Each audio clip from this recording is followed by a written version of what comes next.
Our first keynote speaker who's going to be coming up and having a chat with us today, Dr. Sharon Zivkovic, yes, who is the founder and CEO of the social enterprise community Capacity Builders. Dr. Sharon Zivkovic has been working in the social enterprise sector for over 25 years. In 2001, she received an Enterprising Woman of the Year award for making communities more enterprising, taking advantage of their communal strength. And in 2021, her work in applied complexities, social entrepreneurship, and wicked problems was recognised on the map of the complexity sciences. Sharon is the founder and CEO of the Social Enterprise Community Capacity Builders, which supports communities to build their capacity for systems change. Recently, Sharon has established a Centre for Autistic Social Entrepreneurship to support the creation of neurodiversity-affirming entrepreneurial ecosystems. That's amazing. So please give a warm welcome for our keynote speaker, Dr. Sharon Zivkovic. It's such a pleasure to be here. I would like to also acknowledge the traditional owners of the lands we're meeting on, and pay my respect to the leadership. We've got so much to learn, and I'm continually learning. So, yes, this is a huge presentation. I'm going to cover a lot. I'm so excited to hear there's a link to urban renewal from this project. So the focus on collaboration and urban renewal, I will touch on urban regeneration and its important place in the social enterprise sector during this presentation. So it's a huge presentation. I've put it into two parts. I'm going to talk about the early days because I think it's important we know where we've come from. So I'm going to talk about when the term social entrepreneurship was first ever coined. Who mentioned social entrepreneurship? Social entrepreneurship has been happening throughout history, but there was a point in time when the term was first mentioned. So I'm going to touch on that. There's a lot of conflict currently happening in the social enterprise sector for those people that are involved. And I'm going to talk about previous conflicts. And the first one is between the social innovation and the social enterprise school that happened in the United States. I'm going to then talk about the emergence and then implosion of Australia's first social entrepreneurship network, because I think there's lots to learn there. Then in part two, I'm going to look back at that original intent when that term was first coined, because I think it's really important that we remember what the focus was back then if we're going to address the most pressing problems in communities. And that's about wicked problems, so I'm going to quickly touch on that. Then I'm going to look at two systems social entrepreneurship approaches, because it was about systems change. And then I'm going to just touch on my latest work, which is looking at the difference between wicked human services problems, addressing those compared to wicked social ecological problems. And the challenge there is all about collaboration, which is the theme for today. So making a start, this is Bill Drayton, the founder of Ashoka. And in 1980, he was the first one to come up with the term social entrepreneur. And Bill Drayton's vision for social entrepreneurship, we can still see today if we go to the Ashoka website. And it was very much about innovation, about society's most pressing problems, and also about change at the systems level. So when the term was first coined, that was the focus. Now, for the social, and it ended up being called the Social Innovation School of Thought. And this social innovation approach to social entrepreneurship, if you were running a social enterprise, you would only be considered a social entrepreneur. It's shown on the right-hand side there of this image is what they considered to be who was creating systems change. And it was social entrepreneurs and social activists. And people that weren't creating systems change were only continuing with the same system or just improving the same system were considered social service providers. And so for the Social Innovation School, you could have a social enterprise, but you would only be considered a social entrepreneur if you were creating systems change. There was a definition of the characteristics that a social entrepreneur had. And it was very much if you walk like a duck and you look like a duck, you were a duck. So the more that a person had these characteristics, the more social entrepreneurial they were considered to be. And so they were change agents. They were creating systems change, and they adopted a mission to create and sustain social value. They recognised and relentlessly pursued new opportunities to serve that mission, engage in a process of continuous innovation, adaptation and learning, acting boldly without being limited by resources currently on hand, and enabled a heightened sense of accountability to the constituencies served and the outcomes created. And we're going to come back to those characteristics. At the same time, 1980, this fella here, Ed Skloot, started a consultancy firm called New Ventures. And Ed Skloot never used the term social entrepreneurship or social entrepreneur, but his approach became known as the social enterprise school of social entrepreneurship. So his consultancy focused on creating enterprising nonprofits and encouraging nonprofits to earn income. So this was the other school of social entrepreneurship that evolved in the States. The term social entrepreneur was not used by the social enterprise school until this report came out.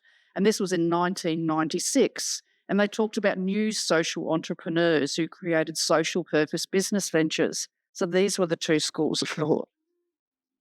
Now, there was criticism by this is our first conflict for today. Criticism from the social enterprise school about the social innovation school. And this is a quote from a journal article, and it says, the most commonly quoted definition of social entrepreneurship today was formulated by Dees, the one I looked at, which had all those characteristics. He never mentions earned income. We think that it is not only conceptually flawed, but also psychologically crippling. It lets nonprofits off the hook. It allows them to congratulate themselves for being entrepreneurial without ever seriously pursuing sustainability or self-sufficiency. They still return year after year to the same individual donors, foundations, and government agencies.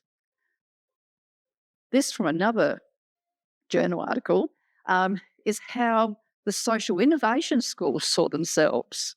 They said, but isn't generating earned income what social entrepreneurship is all about? No, it is not.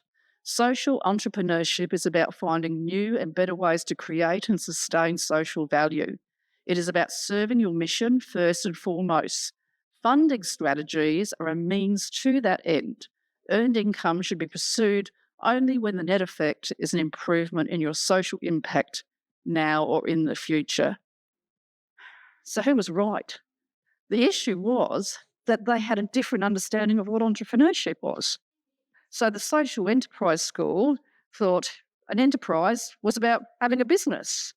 For the academics in the room, if you taught entrepreneurship, you know it's got a lot more theoretical underpinnings to entrepreneurship. And so the social innovation school took a more theoretical approach to what social entrepreneurship was. And so these are some of the theorists. And next to those characteristics that I mentioned from Dee's definition. So with regards to mission to create and sustain social value, that's the work of SAY with regards to value creation, recognising and relentlessly pursuing new opportunities, Peter Drucker, pursuit of opportunities, engaging in a process of continuous innovation, adaptation and learning, Schumpeter, innovation and change agents, acting boldly without being limited by resources currently at hand, resourcefulness, Stevenson's work. So that was the difference. And I think that difference still plays out a bit today. Now I'm going to turn to Australia. And this is why I'm really quite excited about the link of this project to urban regeneration. So Australia's social entrepreneurship's been happening throughout Australia, in Australia throughout history. But when it came to the fore in Australia was with the release of this report. And this is our first welfare reform process in Australia back in 2000. July 2000 was the publication of this report, Participation Support for a More Equitable Society. And it was this was the start of mutual obligation and all that world as well. But there was a chapter in that report which focused on social partnerships, which is what we're here today about. And so it was and for the purpose of building community capacity. And within that report, it mentioned 4 processes that communities could adopt to build the capacity of their communities to create participation opportunities, both social and economic. There was establishing micro-enterprises, supporting the establishment of micro-enterprises. There was community business partnerships, community economic development, and social entrepreneurship. And what provided the opportunity for the social entrepreneurship folk in Australia was this section of the report, which said what is needed is a process that will help link the various initiatives and build a learning capacity into the network.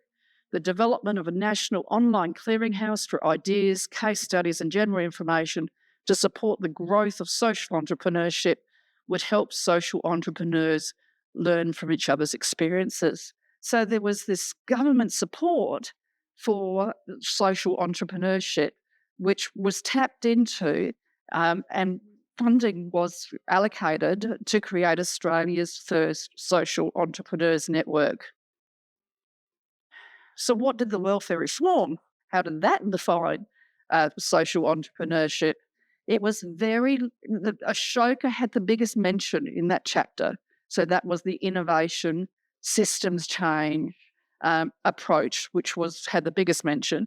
But it defines social entrepreneurship as social entrepreneurs are leaders committed to transforming their communities by using innovative and dynamic approaches and working in alliances across the public, private, and not-for-profit sectors. Now, while the report focused on the Ashoka meaning of social entrepreneurship, the Social Innovation School, it also mentioned 3 other organisations. And what this did is people looking in at this report and the government support, they were seeing themselves in the report because they could see their approach being mentioned in the report. So there was the European Social Venture Network, the Canadian Centre for Social Entrepreneurship, and the Community Action Network from the UK. Now, if we look at each of those and how different they are, the European approach to social entrepreneurship has an additional pillar. So we focus on the social and economic pillars. The European approach to social entrepreneurship has a participatory governance approach. So this is the world of the mutuals and the co-ops and the employee-owned enterprises. So that was in there. So people who were interested in that could see themselves in the welfare reform process. The Canadian Centre for Social Entrepreneurship at the time had a focus on for-profits and making them more socially conscious and having more social outcomes in their work, and non-profits in the area of increasing their effectiveness and long-term sustainability by taking entrepreneurial approaches. And then an organisation which had a huge impact on Australia's first network was the Community Action Network. And there's Andrew Mawson on the left, which is one of the co-founders of the Community Action Network. And he founded in the UK, in East London, the Bromley by Bow Centre. So he was a minister. He was allocated this church in East London, and on the 2 pictures on the right, the one at the top is the church on a Sunday, and the one down the bottom is during the week it was opened up as a kindergarten. And he encouraged a lot of community ownership of that church and the facilities that were around that church, and was considered to be a leader in showing what community renewal could be like. And that had a big influence on Australia's first social entrepreneurship network as well, because it was linked to welfare reform, about creating these, they were place-based approaches for creating more stronger communities to provide participation opportunities. But even though the welfare reform report came down in July 2000, there was a lot of pre-work and a lot of people manoeuvring around the sector with regards to getting this happening. So the announcement that the welfare reform process was going to happen was in September 1999, and they appointed the reference group. The reference group was chaired by the then CEO, Patrick McClure of Mission Australia. So the large non-profits were very active in this process. Also, the article down the bottom there was from April. So that was months before that final report was published. And that article talks about Andrew Mawson from the Community Action Network doing a speaking tour around Australia. So there was a lot of work happening before that report came out. Also, leading up to the 2003 Commonwealth State Housing Agreement, the lead up also involved all the state governments around Australia, working with the Commonwealth government on the state housing agreement that came out in 2003, with regards to the state government also providing support for community capacity building, which also included social entrepreneurship. And this was through, so their funding for housing was linked to them achieving welfare reform and urban regeneration outcomes. So this was quite exciting time. So building community capacity, hence why I called my social enterprise back then community capacity builders. Now people know why, because this was the flavour back in those days. This is me in 1999. So this was a very thin and young Sharon on the left there. Back in 1999, 2000, I was working on the Salisbury North Urban Regeneration Project. And these citizens here, the community members, this was the committee for the Organisation for Northern Enterprise. So I ran a few How to Be Enterprising in the New World of Work courses, and community members came on these. And this was back in the day where we had really long-term unemployment because we'd come out of the recession in the 90s. So, a lot of people had been unemployed for a long time. The course was about forgetting about looking for a job. How can we make our own work in the community?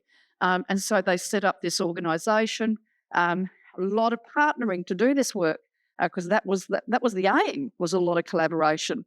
So a training provider trained for free 16 members of this organisation, gave them workplace training qualifications, and then the education department came in and they provided this group with contracts to deliver financial awareness training to schools, young people in schools in the northern area. So they set up this learning mutual.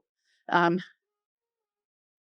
2001 to 2003, I was working on the Parks Urban Regeneration Project. Hence me being very pleased that you're talking about urban regeneration here today. And this was and while I was working there, I was supporting the establishment of community enterprises, and the citizens there developed the community IT group. They set up their own training facility to train seniors in IT, and look how old those computers are. But you can see around the wall all those certificates. That was all the awards that this group had won for their work, because it was back in those days. It was that building the capacity of communities was a big thing for government, both state and federal government. And on the right-hand side there, there's to the far right, there's Jody Crestman from the Asset-Based Community Development Institute in the US, and he came out and visited with the group.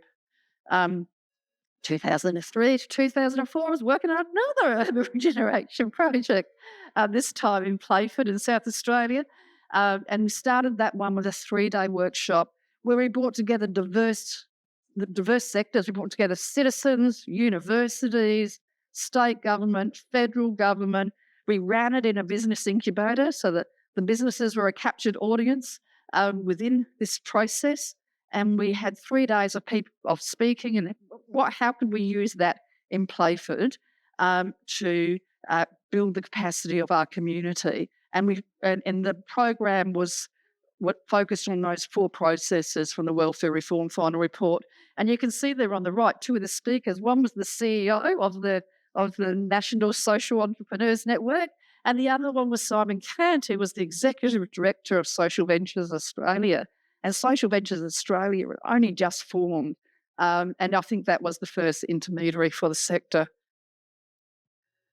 So what happened? July 2000, Welfare Reform Report released. February 2001, the Social Enterprise Network formed, expecting 200 people at the first conference. Over 500 people showed up. 2002, Australia's social the report said that the network expanded into New Zealand. It was huge. 2002, Noel Pearson was awarded the Social Entrepreneur of the Year award for his work on communal partnerships.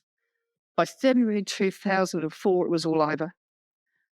So it was the winding up and the appointment of a liquidator for the network.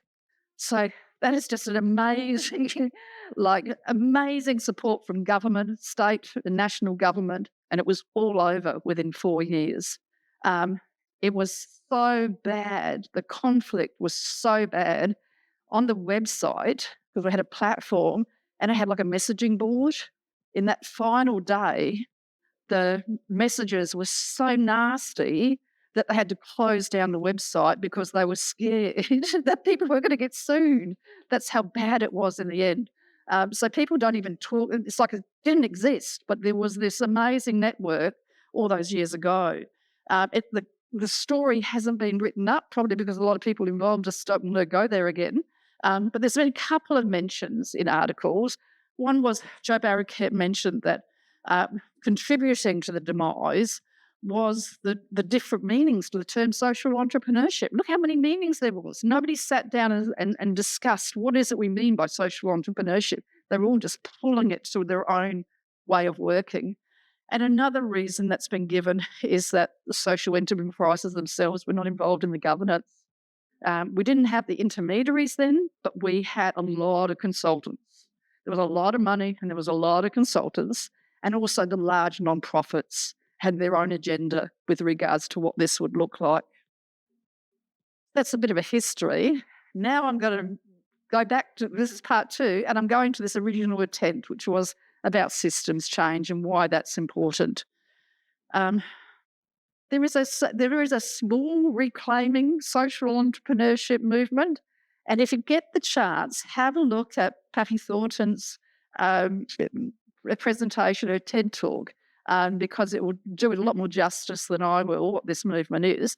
But on the right there, a lot of the focus of this has come out of the Syed Business School, their Centre for Social Entrepreneurship, and they run a map, the system competition. So they've kind of like thrown out the idea of business planning, because they think the most important thing for people to do is to understand the problems and the complexity of the problems before they actually go off and create an enterprise. And there's me up the top there in the middle, because I was a judge for that for many years.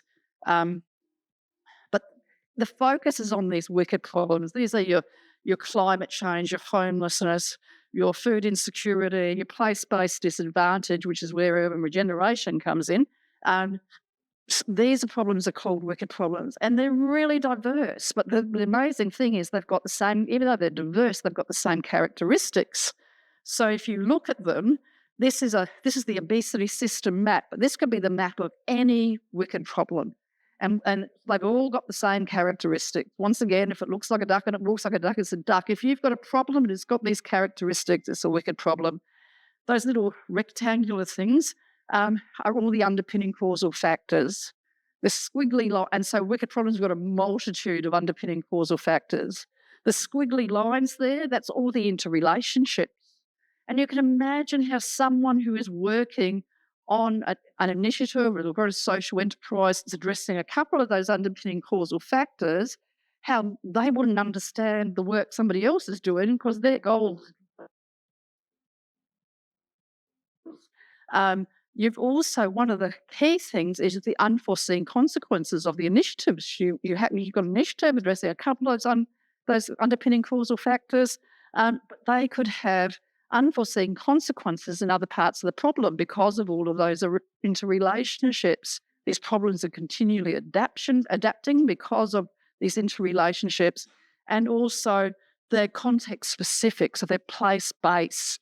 Because the fact is, if you think of it, all those underpinning causal factors and the interrelationships are going to be different in different places. Now, at the Social Innovation School, the original intent of social entrepreneurship, their approach would be understand that system, because you're wanting systems change. Where can I have, with the social entrepreneurs thinking, where can I have the biggest impact in that system? I'm going to focus on an initiative in that system which addresses that particular underpinning causal factor. But I'm aware of that system, so I can reduce the underpinning, I can reduce the unintended consequences. Not always, though. So I like this saying that solutions break things they don't mean to touch. So there is still this opportunity for unforeseen consequences from your initiatives. What was exciting was in 15 years ago, 2008, 2010, we had 2 conferences at Adelphi University led by Jeffrey Goldstein that focused not only on social entrepreneurship systems thinking, which is the social innovation school approach, but also complexity. And that opened up a whole new world for social entrepreneurship. Also, this is the first issue of the Journal of Social Entrepreneurship back in 2010. And in that issue had an article about a complexity approach to social entrepreneurship. And on the right there, that image shows you what this complexity approach was focusing on. And it was focusing on transitioning a system from one state to another state.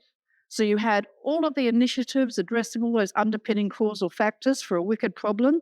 And how do we transition that collaboration of initiatives from their current state to a state that's better able to address the problem by having cohesion amongst all of those initiatives that are addressing those underpinning causal factors. And this was my work. I was doing my PhD at the time, so it was just fantastic. So I developed a tool for tracking this systems change, and I developed a lab methodology for a systemic innovation lab methodology to bring communities together, and had some really successful projects and interesting projects in South Australia, partnership between the City of Marion and the state government, bringing together diverse sectors and citizens to look at the greening of the city. And then on the right-hand side, in Western Australia, a food security project that brought together community and all different players to look at food security in a region in Western Australia. And that one was led by Edith Cowan University. And they wrote around 4 journal articles about the process, went into the state government in Western Australia, and that initiative's gone statewide, which is really exciting. But what happened was Paul Ramsay Foundation around 15 months ago, came to me with an opportunity to develop a proposal using this approach to create and strengthen a social enterprise ecosystem that supported autistic social entrepreneurs. And I was really excited. I thought, great, we can do a systemic innovation lab. Once I started scoping up the project, it wasn't long before I realised I was trying to shove a round peg into a square hole. It didn't work. It wasn't going to work, and there was reasons why it wasn't going to work. The projects that we had worked on were all social ecological wicked problems. So they were problems where there was this integration between social and ecological systems, and system transitions is a way of dealing with those problems. What we were looking at here was a human services problem, and this is totally different. There's people involved, there's identifiable people in systems. So these are the problems with social care, healthcare, employment support, etc.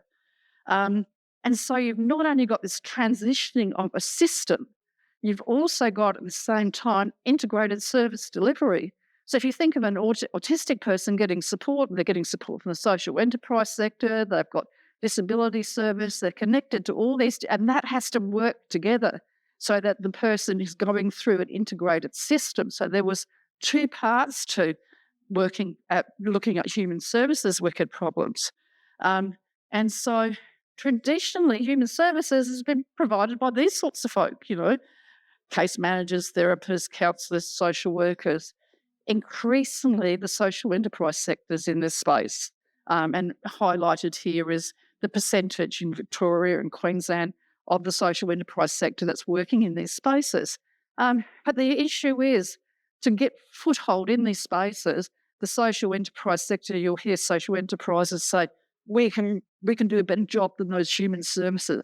So all of a sudden, the opportunity for collaboration is getting difficult because the fact is we're competing with these. Another reason is the importance of lived experience. So the federal government is recognising the importance of lived experience, people with a lived experience being central to addressing these complex problems. And in this year's budget, we $7.1 million to build and support the lived experience peer mental health, the new disability programs that are coming out next year. There's going to be people who have got leadership that represents the communities that they're serving are going to be looked upon favourably. So the Commonwealth Government is there with regards to the need to centre lived experience in addressing wicked human services problems. The problem is the social enterprise sector is not. There's lots of articles written about the social enterprise sector not valuing lived experience. So that's another reason why collaboration is going to be really difficult. So what I've been working on for this last few months is where on the left has been this collaborative approach of transitioning systems where I'm expecting cohesion amongst the players. For wicked human services problems, I'm talking more of a landscape of practice because I don't think we're there for cohesion to be able to address these problems. And so I've written a journal article that's being published next month. Jeffrey Goldstein, who led the complexity approach to social entrepreneurship, passed away last year, and we're putting together a special issue in a systems dynamic journal celebrating his work. So I'm publishing this in that journal. For me, where do I sit in this? I love the collaborative approaches. I love the work I was doing on urban regeneration. I love the complexity approaches. But I taught social entrepreneurship for 14 years for the University of Adelaide. They contracted community capacity builders for that. And when I used to teach it, I taught about the diversity of social entrepreneurship and how all of these different approaches are fantastic. They've all got different purposes. And I think where we've come unstuck is we're kind of like using social enterprise and social entrepreneurship to mean the same thing, and they're very different. Thank you. That's all.